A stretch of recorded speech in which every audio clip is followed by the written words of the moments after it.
Industry hits miss అయిన హీరోల సినిమాల గురించి ఈ వీడియోలో తెలుసుకుందాం. మెగాస్టార్ చిరంజీవి గారికి ఖైదీ సినిమా ఇండస్ట్రీ హిట్ అని అందరూ అనుకుంటారు, కానీ చివరిదాకా వచ్చి మిస్ అయింది సినిమా. అలాగే లేడీ అమిత, విజయశాంతి గారు నటించిన ప్రతిఘటన ఇండస్ట్రీ హిట్ దగ్గరికి వచ్చి ఆగిపోయింది. అలాగే విక్టరీ వెంకటేష్ నటించిన బొబ్బిలి రాజా వెంకటేష్కి మంచి స్టార్ ఇమేజ్ని తీసుకొచ్చింది. అయితే కేవలం 20-25 లక్షల షేర్ తేడాతో ఇండస్ట్రీ హిట్ మిస్ చేసుకుంది. అలాగే 1994లో విడుదలైన biggest block buster hello brother దాదాపు 10 కోట్ల వరకు కలెక్ట్ చేసి సంచలనం సృష్టించింది. ఈ సినిమాని 75 రోజులు ఆడిన తర్వాత కొన్ని సెంటర్లో తీసేశారు. దాంతో ఇండస్ట్రీ హిట్ అవ్వాల్సిన సినిమా చివరి వరకు వచ్చి ఆగిపోయింది.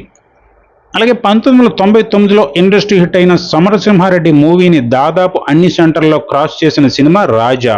దాదాపుగా 15 కోట్లకు పైగా షేర్ కలెక్ట్ చేసిన సినిమా. ఈ సినిమా 100 రోజులు ఆడిన సెంటర్స్ విషయంలో సమరసింహారెడ్డికి దగ్గరలో వచ్చి ఆగిపోయింది.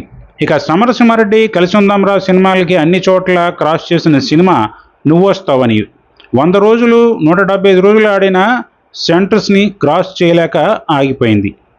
ఇక ఈ లిస్టులో ఇండస్ట్రీ హిట్స్ మిస్ చేసుకున్న సినిమాలు ఖుషి, ఒక్కడు, సింహాద్రి కూడా ఉన్నాయి.